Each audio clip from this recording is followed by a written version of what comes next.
From admin job to admin job to admin job to finally landing a job in tech, listen to this roundabout way that Julie Kleinhans found her way to technology. Let's go.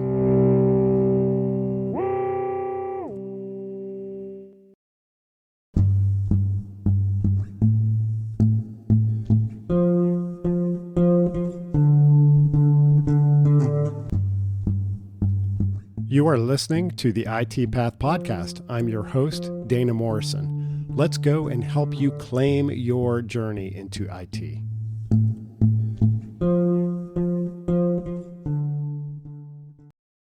Today, we are joined with a very special guest that is going to share her long journey into IT.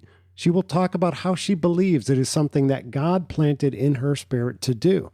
Don't miss this special episode. Be encouraged on your own IT journey. This is Dana Morrison from the IT Path Podcast. I'm your host. Today, we want to get you unlocked and keep you unlocked on your IT journey. That is what it's all about. How do we get you on path and keep you on path? We have a very special guest with us today, Julie Kleinhans. Julie, how are you? I'm great. How are you doing? I'm doing great, and it is a pleasure to be here. So for the listeners, Julie and I met basically yesterday, and I had posted out on a forum looking for some people to share their story, and Julie got right back to me, and I basically said, Julie, when can we record? And you're like, well, tomorrow works. I'm like, all right. Let's have you share your story. Julie, walk us through the world of Julie Kleinhans. Well, I was an admin most of my life. I was introduced to computers in probably 5th or 6th grade. Mind you, I'm approaching 60 years old. And so 5th and 6th grade was a long time ago. And they had one computer at the school I was going to, and you had to sign up to use the computer. And I did that, and I signed up. And what kind of computer was it?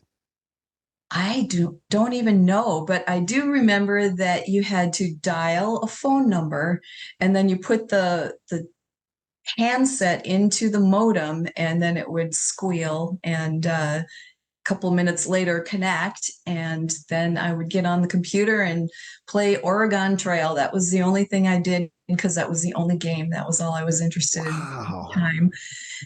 That's and cool. Then I think my next introduction to computers was in 10th grade. My dad had talked me into signing up for a computer class. It was the very first class that the school had ever offered. And my dad said, you should do that. I think you'd be good at computers. And not knowing anything about computers, I signed up, and I had a first-year teacher, and we did flowcharts the whole semester. And I said, nope, not interested. Hang on to that thought right there, because we put out a survey asking people what their hang up is getting into IT. And we had people say, basically, I'm too old. I don't know how to take a first step. And guess what one of the other answers is? Other people say, I would be good at IT. It's not actually coming from within. It was like a thought planted from somebody external to us.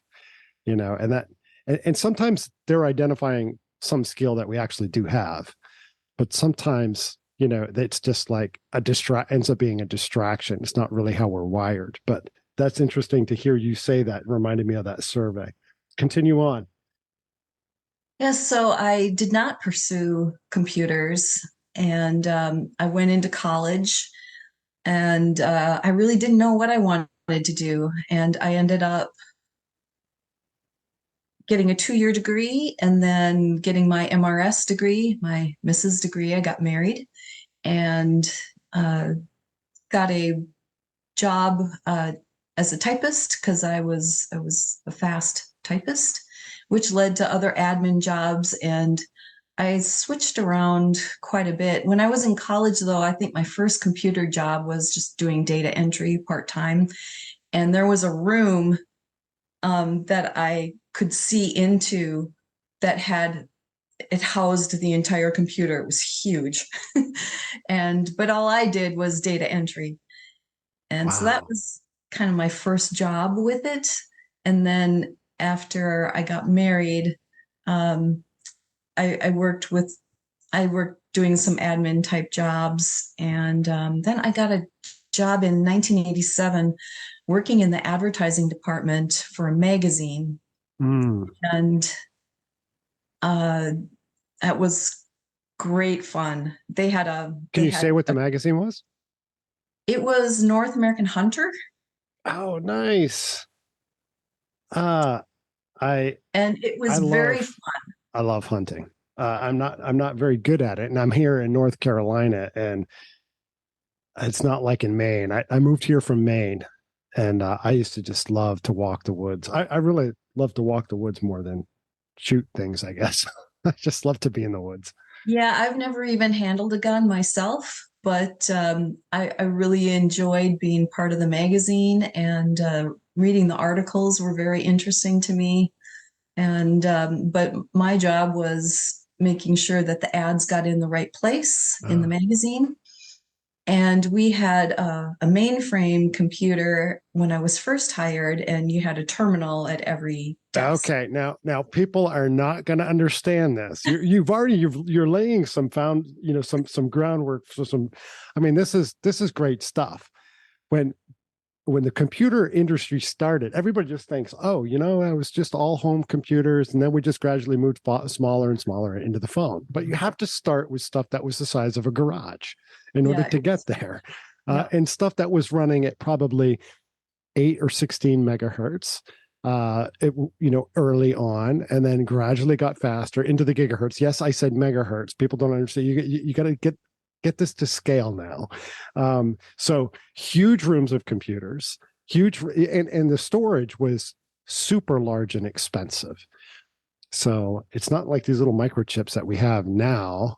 It was like they were storing on much larger pieces of electronics than it's just unfathomable for us in this day and age. But yes, you were introduced to the larger systems earlier than that, though, right? Because you were doing data entry right. for these larger systems.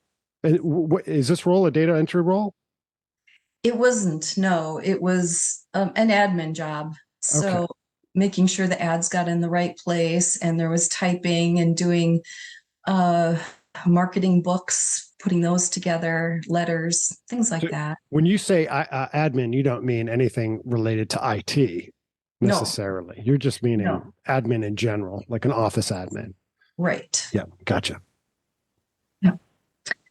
And we got our first computer shortly after I was hired. And when I say computer, I mean what we're used to now, personal computers. And it was interesting. We had one computer for the whole company, and it wasn't required that I use it, but I wanted to check it out. And so it was me and a couple other people that were playing around with it. And I remember telling my boss, we need to have one of these at every desk. And he laughed at me. Oh, He said, "Oh, yeah, do we really?" And he just oh, that's laughed. funny. And Yeah, so this was a desktop computer that you were yes. talking about. Okay, so it was probably like a IBM XT or something I think like it that. was. I think it was before Windows came out, but Okay. I'm not positive about that because I remember having to type in DOS codes. So I learned a little bit of coding just because that's how you had to get around at the time. Mm. And so that's come in handy also, that old keyboard. Yes. And it's funny, Windows still has the command prompt in there. And yes, they have PowerShell, but they still have command line, the older style command line. And That's PowerShell's not too far different no, from the DOS commands that I used to do. So that's it's right. And so DOS stands for those out there that aren't sure what we're talking about. We're not teaching French. We're not teaching Portuguese to you today. This is DOS is Disk Operating System, DOS, and it had its own command set. So this is back in the days of command line. If you had a Mac or a PC, they both, before they had graphical interfaces, they had commands that you had to type that opened up the application that you were running. And you could only run one application at a time. So it'd be like if your phone was DOS, then you could run your calculator. And then you could exit out of that and run something else.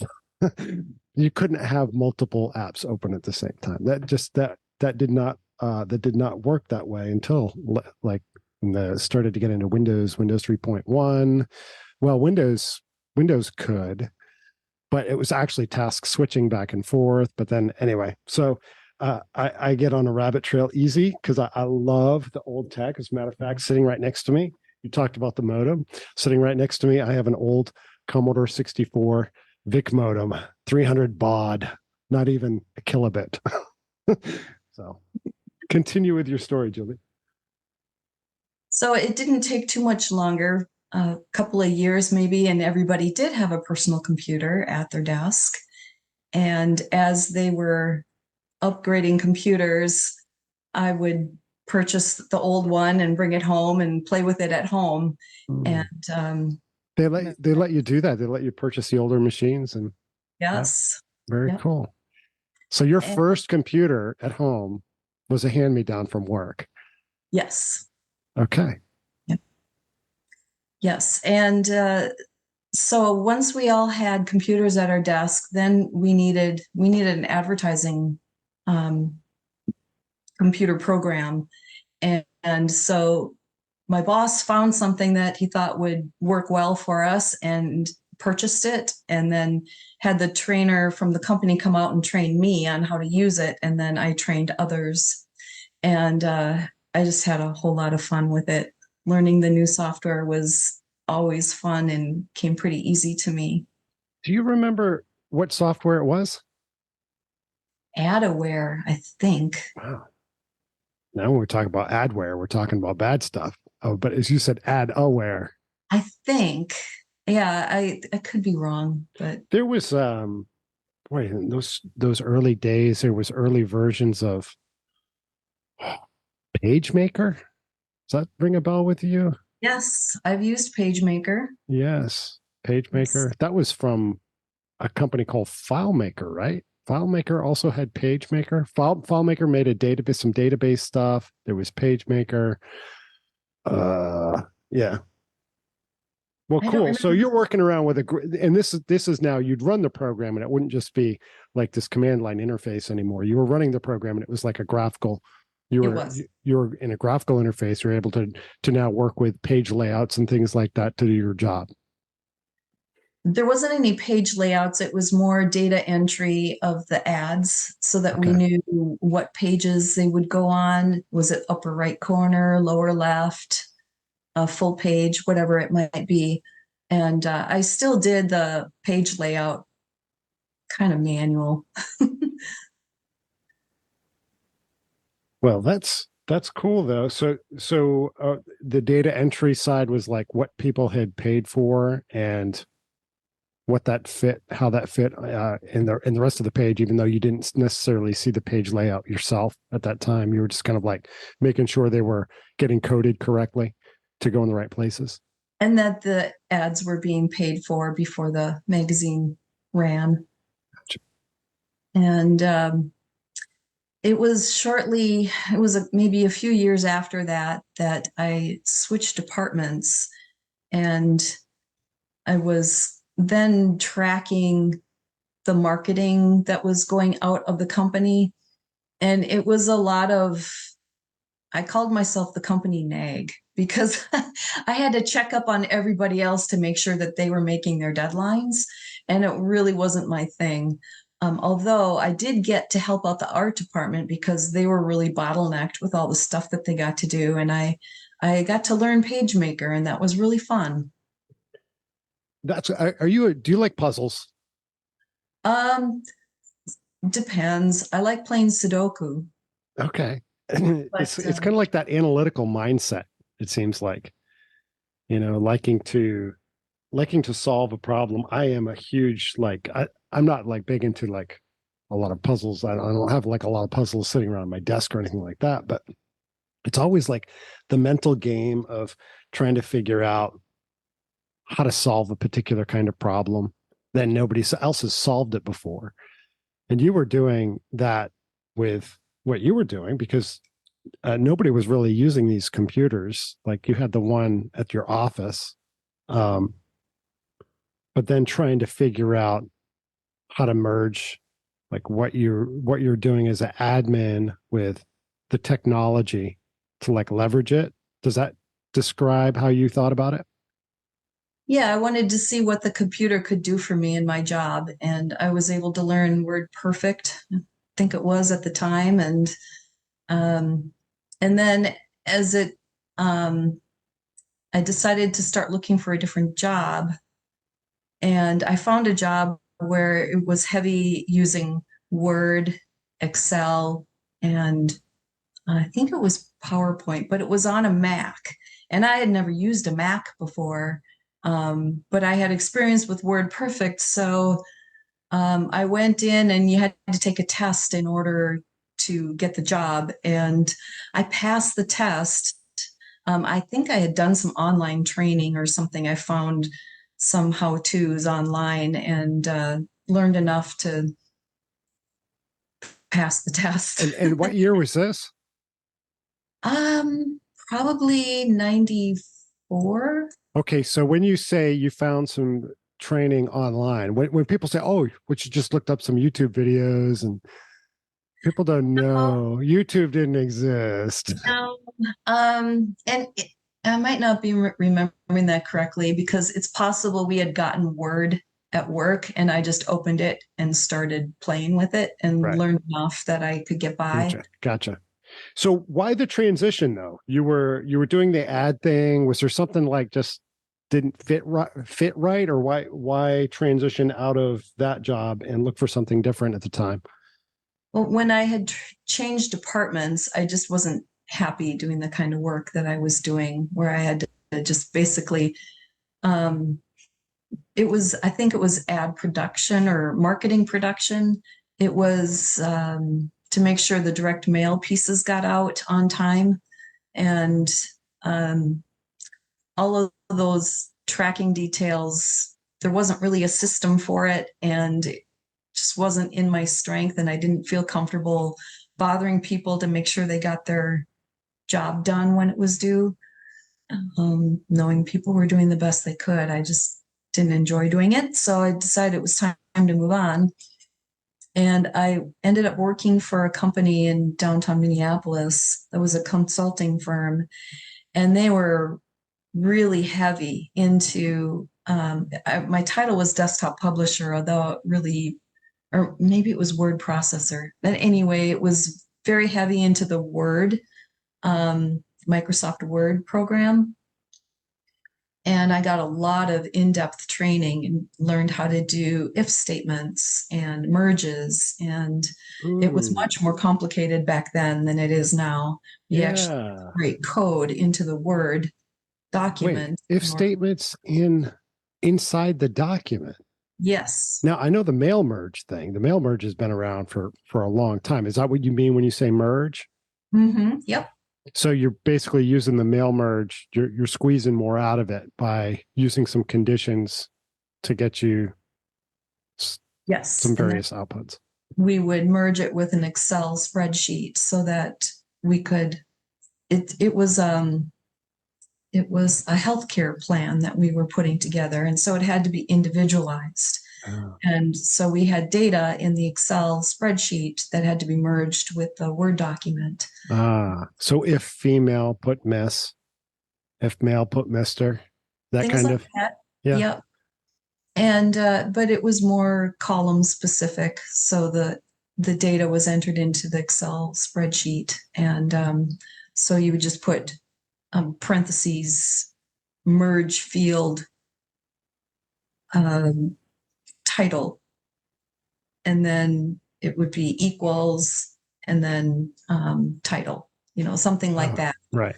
And so it basically, you can still see the code if you use the wizard now. If you press Alt F9 when you're in Word, you can see the actual code that the wizard puts in. And that's what I was entering in because there wasn't a wizard at the time. Mhm.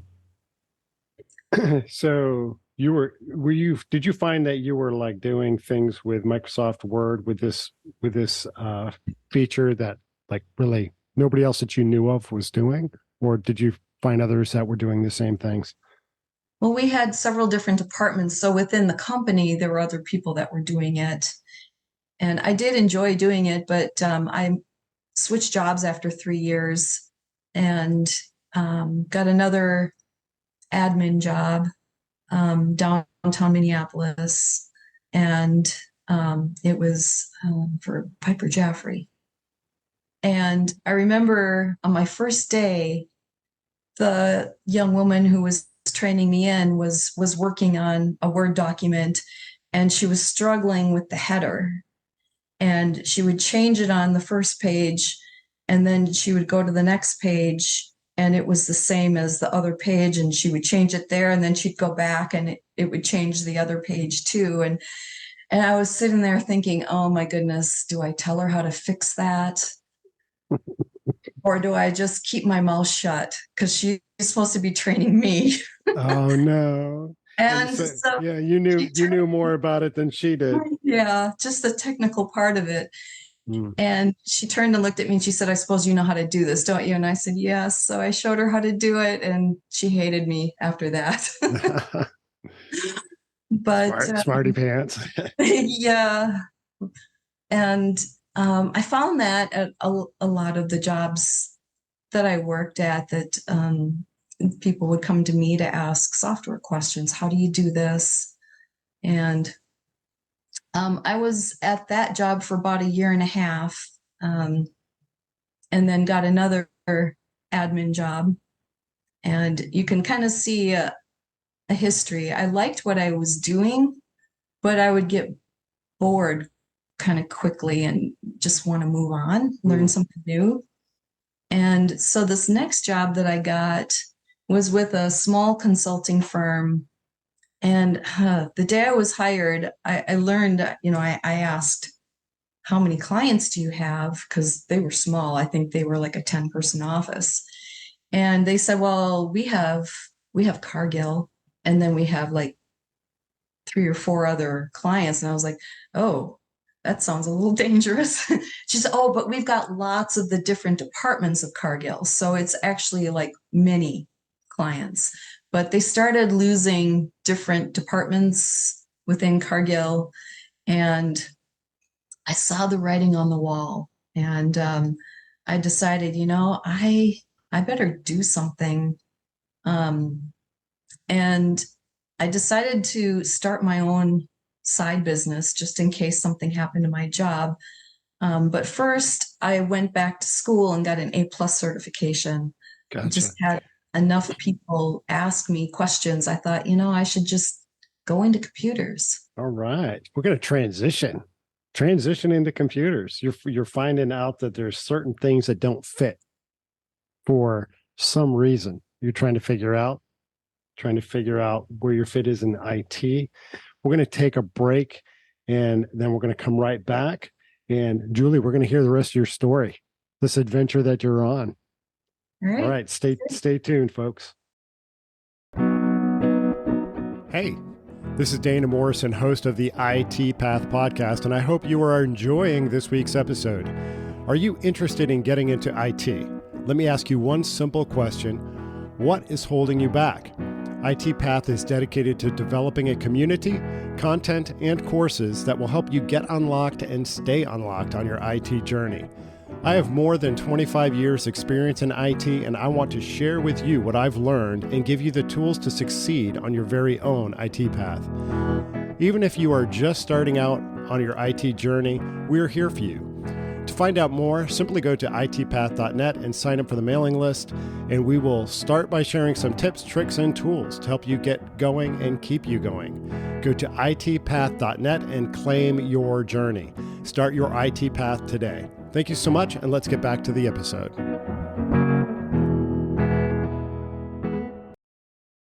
right, we're back with Julie Kleinhans. And Julie, you've mentioned a couple things here that kind of really stand out, and I don't know where you're going with the rest of the story. I don't even know, folks. This is all I'm hearing this all for the first time from somebody who's apparently got some passion in IT, and that's what we want to connect people with. But you had mentioned earlier that you were working in a marketing production department, and that didn't fit. And so then you transitioned out of that. You transitioned into an admin role, and you're still applying the things that you know about technology into your job. Then you shift 3 years later or a year and a half later into another admin role. And still there's this like desire in you to continue to learn new things. Um, and now there's you were with this company that things weren't going great, and you decide something's got to shift, something's got to change. Can you speak a little bit about that like transition moment, what it was like to be in that moment of, I don't know about this place where I'm at, and I don't know exactly where I'm going, but I mean, there's something that has to happen in us to kind of like get us over that speed bump, right? So what were the things that kind of like, I mean, you talked about this company, and these things were kind of like pushing you into IT, pushing you into getting your A+ certification. What was that like? I was working for the company and was seeing that they were having financial difficulty. And I had 3 young kids. They were 11, 8, and 5, I think. So the MRS has a new degree. It's MOM. Yep. Right. Right. Okay. And I was the main breadwinner of the family, and it was a lot of pressure. Uh, and so I couldn't just mess around and do what I wanted. You know, I had my husband at the time was underemployed or sometimes just working part-time. And so I was the main breadwinner, and my kids went to a private school. And so it was difficult. But I saw that the company was having money problems. People were quitting and they weren't hiring someone to take their place. And I was talking to the salesman that I did most of my work for, and he told me that he wasn't getting his paycheck sometimes for 2 weeks. And I was like, oh, Gosh. geez, that is not good. Well, let me I'm going to interrupt you here for just a second. Tell you a story about I was a contractor at a small school in Maine, and I was making decent money per hour at the time for what I did. You know, this is late 90s, and I was getting like over $16 an hour for the contract that I had with the school, which is great. But schools are notorious for when they're bridging the gap between some maybe grant monies coming in or something, and they're trying to bridge that gap. Guess who gets left on the hook? All the contractors. And so there was a day I told Angela, my wife, I said, I'm not going to work today. I'm going to see what they say. Because they were 2 weeks late getting me a check, and we needed the money. So sure enough, I had a check by the end of the day. When can you come in? I'm like, well, when are you guys going to pay me? You guys are overdue. And that's what happened. And they paid me. And I went to work. But it happens. So you're actual employees in this business were not receiving their checks. Right. He was at least partial commission. And so I think it was the commission checks that were hanging on to. It didn't happen to me. Thank goodness our family wouldn't have survived that. But I did find another job, and it turned out to be such a huge blessing to me. It was an admin job, and it was mostly typing contracts and doing filing. But when I was hired, I asked them about their IT department, and they said, oh, we have someone who's the liaison with the outside company that we use. And so, but you know, there might be some opportunity there. down the road. And she did retire probably 5 to 7 years after I was hired. And I stayed at that job longer than any other job that I've had. And I was there 13 years. And All right. So this is huge. I mean, you've gone from like one admin job to another admin job to another admin job. I'm counting you're on your fourth admin job. Oh, I think And, it might have been more than that, actually. okay. So you're leaving some out, but you've Yep. had all of these office admin jobs. Yep. And this was another one. And this continual, like, it's not quite right. It's not quite right. The right fit. Now, I look at these things, and I think you do as well. Like, there's something burning in our hearts to do.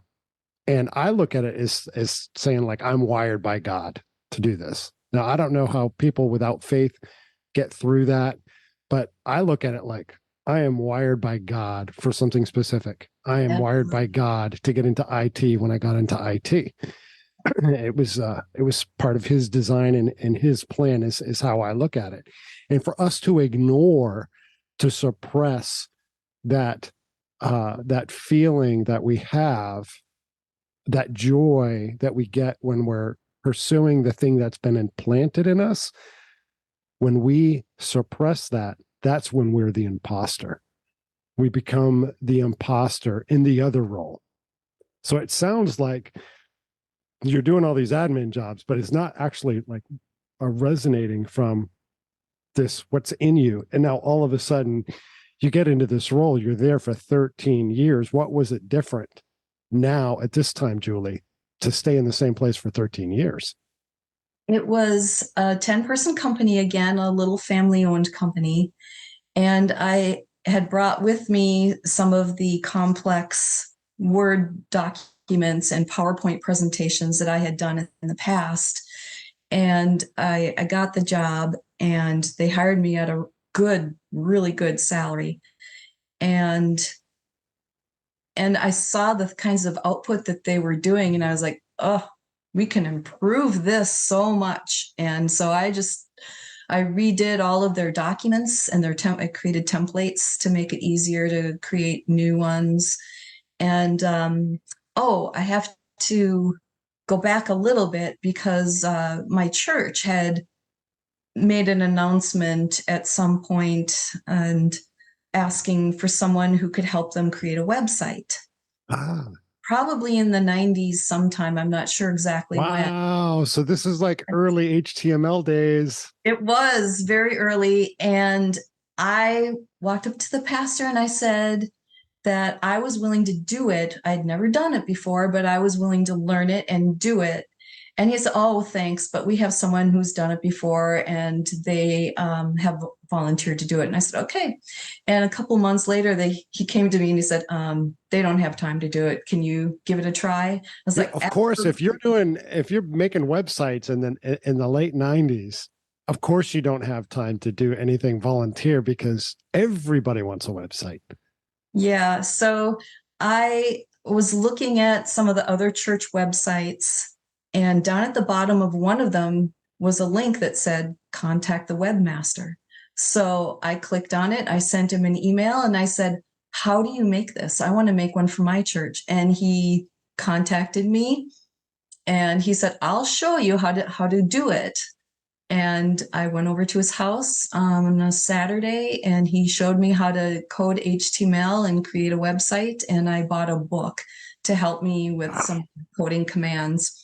And I built the church's first website. No Codecademy, none of those tools that we have here today that help script this stuff. HTML. Wow, straight HTML. All the opening and closing tags for your headers and all that stuff. Yep. Wow. It wasn't anything fancy. It didn't use any Flash or Java, but it was really helpful for the church. And I did the same thing for the new company that I was working for. I created a website for them because they didn't have one. And they were also sending out information by burning them on CDs and mailing them. And I was like, oh, we need an FTP site. And so I worked with an outside company on that one, and we got one, and I was in charge of uploading the files to it.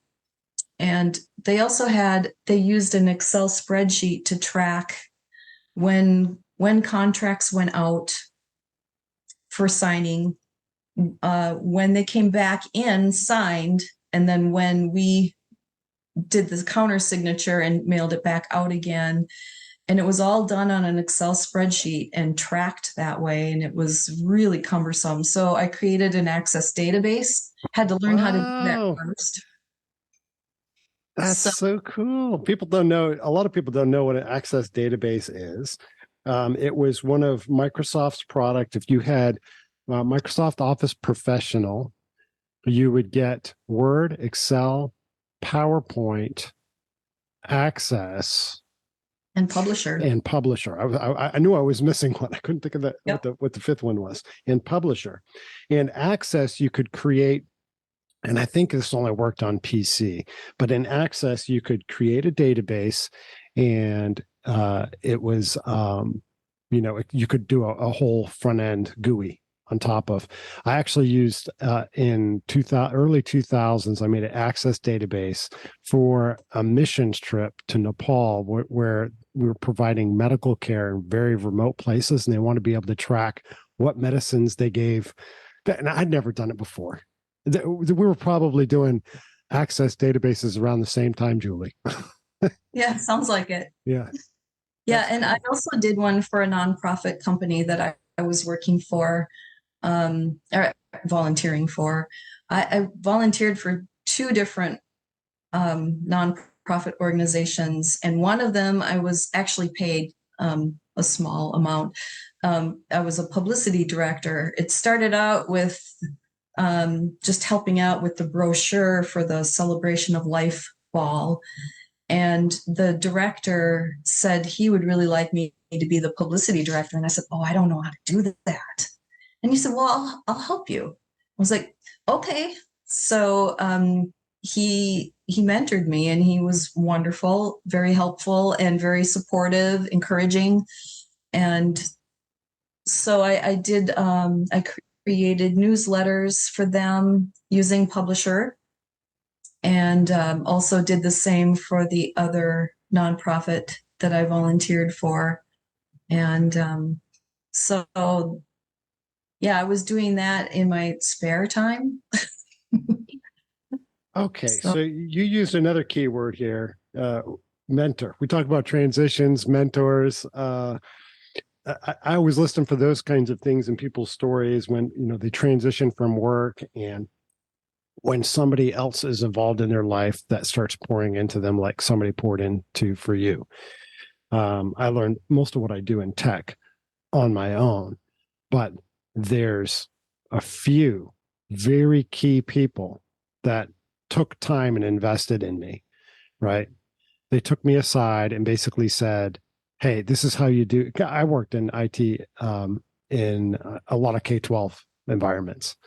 For 3 schools, I did IT, and it wasn't until I was in my 3rd school that somebody actually took time with me and said, all right, we're actually going to establish an IT budget for your department, including your head count. And it was like, oh my goodness, it's like the lights got turned on, so it sounds like you had somebody who turned on some lights, but they weren't like related specifically to IT, was it? No, it was more working with PowerPoint and doing creative things, but you had to have the knowledge of how to use the programs. And I had the knowledge for that, but I didn't have any layout experience other than, I suppose, working for the magazine. But that was really more placement than anything creative. Gotcha. Cool. So we're from there. I worked for that company for 13 years, and then they sold the company. It was a family-owned company, and the owner was 62. And some of his clients were saying, hey, who's going to take over? I think we need to go with a different company because we don't see longevity with your company. And so he sold to a similar company, and with the understanding that the employees would all keep their jobs. for at least 3 years. And I was making a lot of money at the time. When the IT liaison retired, I took over that position, and I was able to help them transition from Windows 98 to Windows 7, which was a big jump. Oh my goodness. And it was a little bit buggy. We had to make it work with QuickBooks and also Access. And so the transition was really pretty smooth, thankfully. And yeah, so there's Windows NT in between there. There's Windows ME in between there. There's Windows XP also. You hopped over at least 3 versions of Windows to get to 7. yeah, it was big. Yeah. Yeah. People don't understand that. This isn't like running a Mac OS update on your Macintosh. Back in those days, you couldn't just hit a button and upgrade your OS. Like now, going from Windows 10 to 11, it's basically a one package install. You wake up and you're on 11, right? It's runs pretty quick. But you're talking about hardware compatibility potentially issues as well, on top of everything else. We did use an outside IT firm, and it was more me managing it but I took it home and updated my computer at home, and I checked out to make sure all the systems would work the way they should after they're upgraded, and I found a couple of bugs I was able to fix. So it was a wise decision for me to do that. And so when the IT person retired, I got a really good sized raise, and so when I went over to the other company, they're like, "Oh, you make way too much money." And they kept me for a couple of years, but I was the only IT person in a small Minnesota firm. The main firm was in New York City, and they just decided it could all be done remotely, so they let me go. And so that was in 2015 when they let me go. And then I was left, what do I do? Because I had a taste of doing IT. I was pretty much full-time IT, but I still didn't have a lot of experience. The IT manager who was in New York City taught me a lot of things, and he was actually pretty upset that they let me go because he thought I was pretty helpful to him, especially since he wouldn't have to make a lot of trips to Minnesota when there were problems. Helpful. Yeah, and he was helpful to me. He showed me a lot of things, and I learned a lot of new things. But I still didn't feel like I had a ton of experience. And so when I was looking for a job, I just wasn't sure, do I go admin or do I go IT? And I started looking for IT jobs, and I got told a number of times, you just don't have the experience we're looking for. But I had taken a Clifton Strengths test. Assessment. Test is really the wrong word. It's an assessment. You answer 134 questions. It's kind of like a personality test, but it's much more in depth. And it comes up with 34 strengths. And my top 5 strengths really showed me that IT was the right area for me to go. Wow. Okay. So what were those strengths? Do you remember? Restorative. So I like to fix problems and restore them to perfect, if that's ever possible. Right. My second one is responsibility. And third one is winning others over, which is really helpful when you are working with people in the IT world. And it's one of those soft skills that seems like a fair number of IT people are missing and companies are always looking for. And then my fourth strength is communication. And my fifth strength is deliberative, which means you kind of weigh pros and cons, which all of these have come in really handy, really helpful for me in my current job. It took me 6 months to find an IT job. I found a company that was willing to take a chance on me. I came in with my marketing folder. I had my resume on one side and my personality tests and strength finders on the other side, and a bunch of recommendations and my business card tucked in. And I got a call within 2 hours. I was like, I thought for sure I was not going to be offered the job. It was a temp to hire position. Mhm. And I got the call, and Monday morning I started, and I said, thanks for hiring me. And my next question I didn't get a chance to say was, why the heck did you hire me? But he answered it, and he said, yeah, I could see that you're very detail oriented and I can train the rest. And so That's it.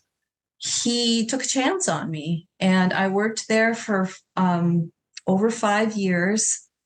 And it was about 2 years ago that I decided I didn't like Minnesota winters.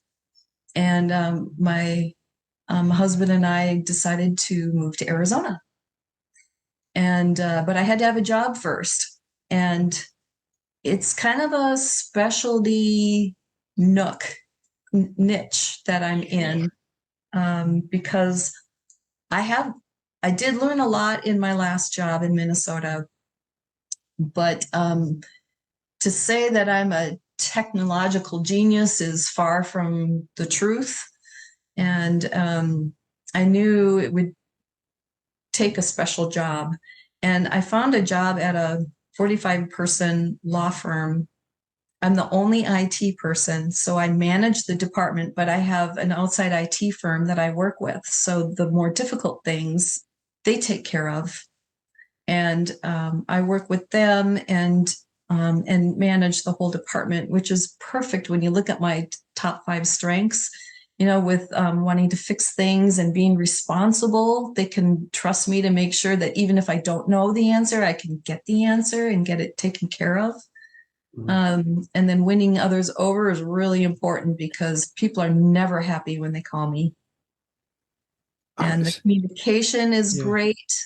And the deliberation, you know, I've introduced a few different software pieces to the company that they've purchased and was in charge of getting it installed and training people on how to use it. So I think the deliberative is helpful in choosing the software that is helpful for the company. Okay. So, man, Julie, I have like a ton of questions. I feel like we could probably just talk about these skills things for, an hour and just start to peel away the layers of the onions because there's so much stuff here. Can you tell us? I don't know anything about this assessment that you're talking about, other than the name of it.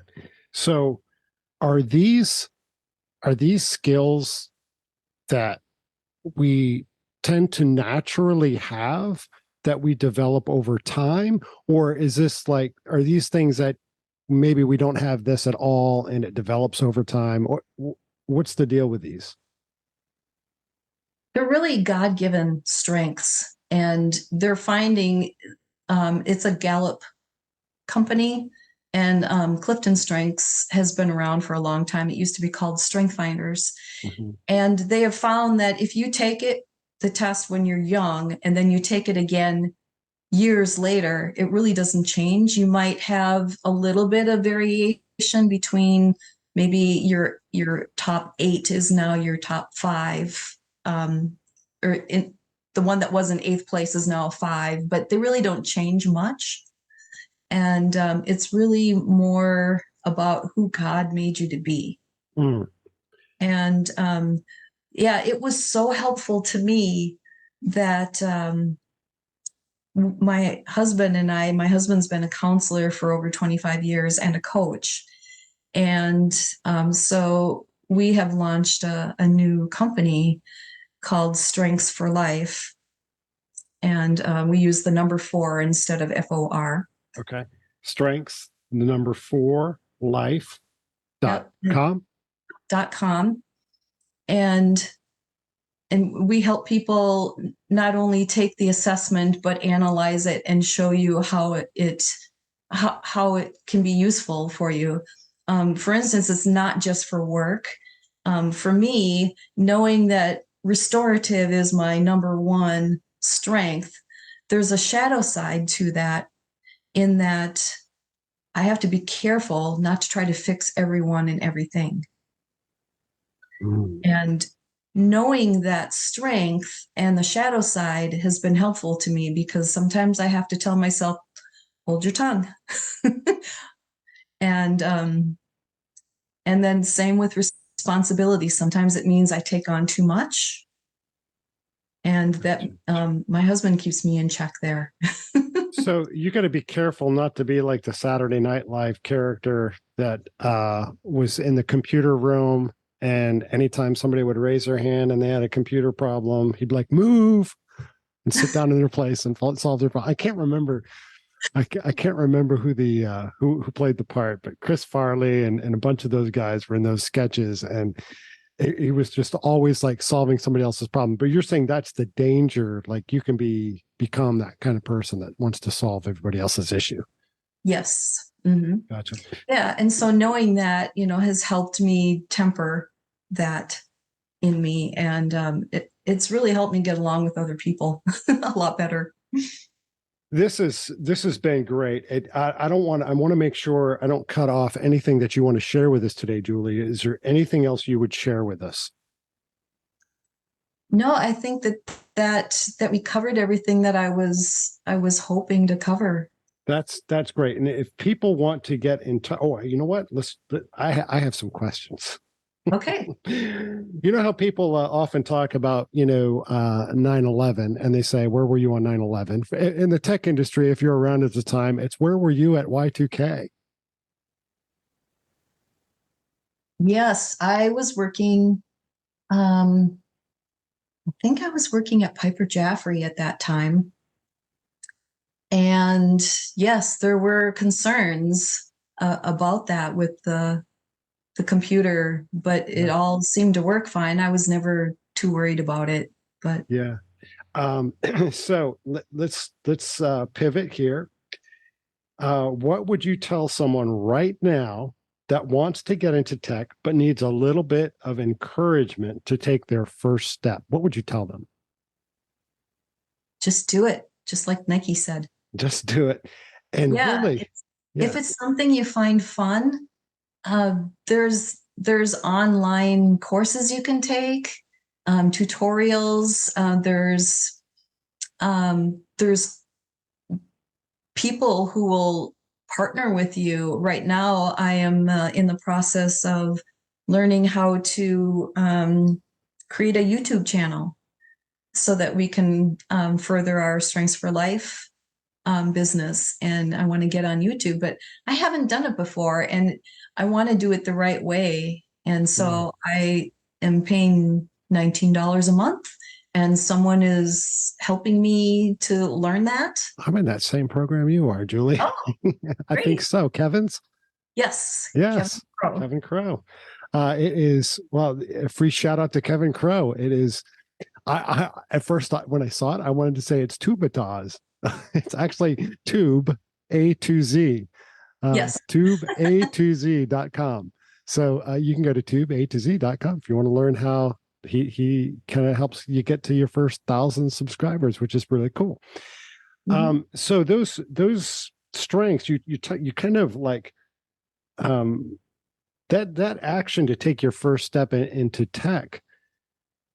It really comes down to us being wired in particular ways, and sometimes we are too cautious, too fearful, whatever, to take that first step.